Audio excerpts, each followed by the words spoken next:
Hey, how's it going everybody? Welcome back to Aussie Fish Keeping. So in today's video, we're going to be talking about the 5 best cold water fish that you can keep in your aquarium. So if you don't know what a cold water aquarium fish is, it's pretty much a fish that is tolerant to really low temperatures. So a lot of these fish are kept outdoors or indoors in unheated systems. So for today's video, I've picked out 5 super cool cold water fish that thrive in unheated conditions. Without any further ado, let's just jump straight into today's video with the first fish on our list. So as for the first fish on our list today, we have a super cool little top-dwelling fish. We have white cloud minnows. So white cloud minnows are a super easy fish to care for. Obviously you don't need a heater in their aquarium, and they can generally thrive in temperatures of around 18 to 22 degrees Celsius. As for pH for these guys, generally around 6 to 7 is best.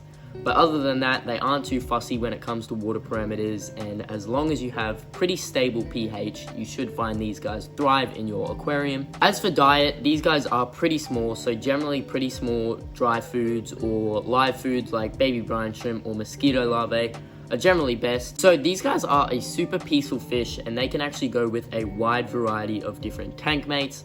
So you can keep them with things like shrimps, all sorts of little catfish, and all sorts of tetras and rasboras, as long as nothing's in there that's going to nip at their tail or just eat them altogether. But yeah, white cloud minnows are a great fish, especially if you want to keep them in an unheated environment. Moving on to the next fish on our list, we have another pretty small top-dwelling fish. We have Medaka. So Medaka actually originate in Japan, where they keep them out in snowy conditions, so they are quite tolerant to cold water. So these guys are a super colorful, beautiful, robust little fish, and they're really great for beginners. So these guys are a super hardy fish, and they don't mind if they are kept in heated or unheated conditions. As long as your pH is once again around 6.5 to 7.5, you should find that these guys do well in your aquarium. So these guys are actually an insectivore, so feeding them some sort of bug-based diet is generally best. So you can obviously find some sort of bug-based dry food, or you can feed them things like mosquito larvae. So as for tank mates, they are a top dweller, so pretty much anything that hangs around the bottom of your aquarium is good for them, just because you don't want anything coming up and nipping at them.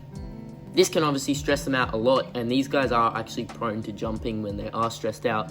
So that brings me to my next point. You do want to make sure you have a good secure lid on the tank, just because if they do get stressed out, like I was saying, they can quite easily jump out, and since they're already at the top of your aquarium, they generally jump out and jump behind your tank or something, and that's just really not good. But yeah, Medaka are another cold water fish, and I would highly recommend them if you want to keep them in some sort of cold water environment.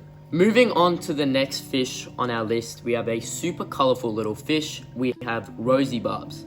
So Rosy Bubs are one of the most versatile and robust fish you can get in the hobby. They almost resemble a small goldfish, and they definitely go well either indoors in a tank or outdoors in a pond. They really aren't fussy at all when it comes to water parameters, so as long as your pH is somewhere between 6 to 7.5, you shouldn't have any troubles with them. As for diet, these guys aren't picky whatsoever, and you can feed them pretty much anything you can think of. So all sorts of dry food, live food, frozen food, it really doesn't matter. As long as you're giving them some sort of high protein diet, then you should find these guys thrive.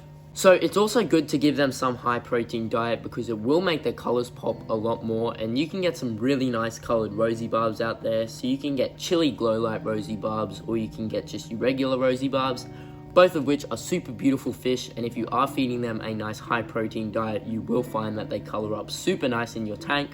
So these guys can sometimes eat plants, and you really don't want to keep them in a planted aquarium. You may be able to get away with keeping them with plants like Anubias or Java Fern, but for the most part, it's generally best to keep them without plants at all. As for tank mates, these guys can be a little bit aggressive, and they can nip at fins every now and then. So keeping them with either really fast fish or fish that can stand their own and nip back is generally best. And I definitely wouldn't recommend keeping them with anything with long fins like angelfish or guppies or things like that, just because they can quite easily stress those fish out, and it's just not going to be a good situation. But because of their hardy nature, I definitely think that Rosy Bubs are another great fish that you can keep in a cold water aquarium. Moving on to the next fish on our list, we have a super popular beginner fish. We have goldfish. So goldfish are obviously one of the most popular aquarium fish out there. Pretty much everybody has kept a goldfish in their lifetime. But something a lot of people don't know about goldfish is that they make a great cold water aquarium fish. So goldfish are actually related to carp, which does mean that they can withstand pretty cold conditions. So goldfish, much like the Rosy Bubs, cannot be kept in a planted aquarium just because they do eat plants. You may be able to, once again, get away with keeping them with things like Java fern or Anubias, but for the most part, most stem plants they will eat. Now, with that being said, if you have plenty of duckweed in your tank, they will actually eat that, and it's quite a healthy food for them to eat. A lot of people do think that them going up to the surface and eating the duckweed can be quite bad because they do intake air, which actually is correct. So if you can, I would try and dry the duckweed out in like the sun or something, and then you can crush it up and make it sinkable. As well as that, as for feeding these guys, you want to make sure you have some sort of sinking pellet, just because the same thing applies. You don't want your fish going up and eating things from the surface, just because they will intake air and that will just cause a lot of problems. Now, a super cool thing about goldfish is that they actually have a set of teeth in the back of their throat. So every now and then you may actually notice small specks around the bottom of your aquarium, and those are actually goldfish teeth. So these guys are pretty hardy, and as for water parameters, obviously you don't need a heater whatsoever, but as for your pH, anything around 6 to 7 is generally best for these guys. As for tank mates as well, goldfish generally do have quite large mouths, so you can't be keeping them with things like shrimp or any small fish like that. Obviously you can keep them with fast moving small fish like tetras and denios, but nothing that's really slow and lethargic and small, just because your goldfish will nip at them and maybe even eat them. But yeah, if you are looking for a cold water fish and something that's pretty low maintenance, I would highly recommend goldfish. And then as for the final fish on our list, we have a super cool little fish. We have Hillstream Loaches. So Hillstream Loaches look a lot like a mini freshwater stingray, and they are an awesome little fish to keep in a cold water setup. Now, if you are planning on keeping these guys, it's always good to have a bunch of flat stones in your aquarium and some sort of power head or pump in the back just pushing fast water across those stones. And this is going to replicate their natural environment, and it's just going to be a lot nicer for them to live in. As for diet for these guys, any sort of algae wafer or sinking wafer like that is generally best. A lot of the time you can't really feed them things like live baby brine shrimp or mosquito larvae. You can sometimes get away with feeding them live blackworms, but a lot of the time I would just recommend giving them some sort of sinking pellet or some frozen foods. As for tank mates, they are pretty versatile, so they can live with quite a few different species. As long as you don't have anything that's going to stress them out too much by nipping at them or attacking them, they should be fine. And then as for water parameters for these guys, you're going to want to keep the pH at around 6 to 7.5, and obviously temperature is unneeded.